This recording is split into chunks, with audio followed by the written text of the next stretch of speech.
Hello बच्चों, हम 10th BTech का सेकेंड यूनिट कर रहे हैं। आज हम सेकेंड यूनिट का टॉपिक करेंगे factors affecting modes of transportation. यानी कि जब हम ट्रांसपोर्ट करते हैं, मतलब यातायात के साधनों का चुनाव करते हैं वस्तुओं को भेजने के लिए, तो उसको कौन कौन से फैक्टर्स अफेक्ट करते हैं, कौन कौन से तत्व प्रभावित करते हैं। मतलब कि हम यातायात के साधनों का चुनाव करते हैं तो क्या सोच कर करते हैं, किन किन बातों को दिमाग में रखते हैं और उसके अनुसार हम ट्रांसपोर्ट व्हीकल यानी कि यातायात के साधनों का चुनाव करते हैं। तो पहला है कॉस्ट यानी कि लागत। जब भी हम ट्रांसपोर्ट का इस्तेमाल करते हैं, यातायात के साधनों का इस्तेमाल करते हैं, हम ये देखते हैं कि लागत कितनी आएगी।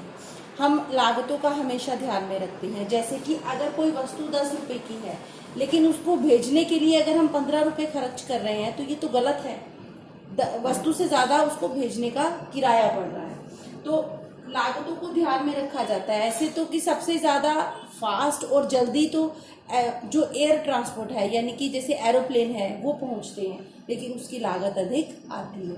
तो हम क्या करते हैं कि जब भी हम चुनाव करते हैं हम लागतों का ध्यान में रखते हैं कि लागतें कम से कम हों।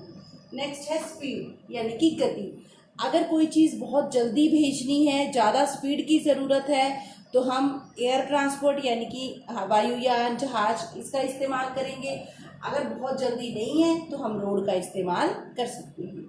नेक्स्ट है नेचर ऑफ गुड्स यानी कि वस्तु कैसी है। अगर हमारी वस्तु बहुत हल्की है, आसानी से हम भेज सकते हैं, तो उसके लिए हम कोई भी साधन इस्तेमाल कर सकते हैं। जैसे कि कोई रोड है, रोड के थ्रू हम उसको कार, जीप, ट्रक या फिर एरोप्लेन, हवा में चलने के दूरी बहुत ज़्यादा है तो हम एरोप्लेन इनका इस्तेमाल कर सकते हैं। लेकिन अगर वस्तु बहुत भारी है और डिस्टेंस भी, दूरी भी बहुत ज़्यादा है, तो हम शिप या बोट इनका इस्तेमाल करते हैं, यानी कि पानी में चलने वाले साधनों का इस्तेमाल करते हैं। नेक्स्ट है डिस्टेंस, दूरी। अगर दूरी बहुत अधिक है तो हमें या तो पानी में चलने वाले साधन या फिर हवा में चलने वाले, जैसे कि पानी में चलने वाली शिप होती है और हवा में चलने वाले जहाज, हवाई जहाज, उनका इस्तेमाल करते हैं। लेकिन अगर दूरी ज़्यादा नहीं है, हमारे आसपास के एरिया में भेजनी है और वहाँ पे रोड बनी हुई है, तो हम रोड ट्रांसपोर्ट यानी कि ट्रक, जीप इनका इस्तेमाल करते हैं। नेक्स्ट है गवर्नमेंट रेगुलेशंस, सरकारी नियम। सरकार ने बहुत सारे नियम बनाए हैं यातायात को लेकर। जब भी हम उनके साधनों का चुनाव करते हैं हम सरकारी नियमों का भी ध्यान रखते हैं। नेक्स्ट है सेफ्टी यानी कि सुरक्षा।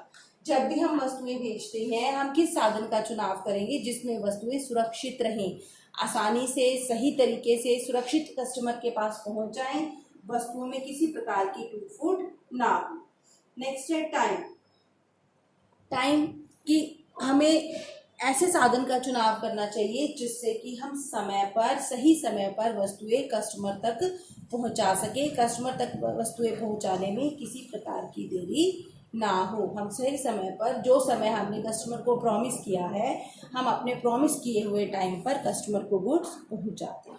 तो ये थे factors affecting modes of transportation, यानी कि ट्रांसपोर्ट साधनों का चुनाव करने से पहले उसको कौन कौन से तत्व प्रभावित करते हैं। Thank you.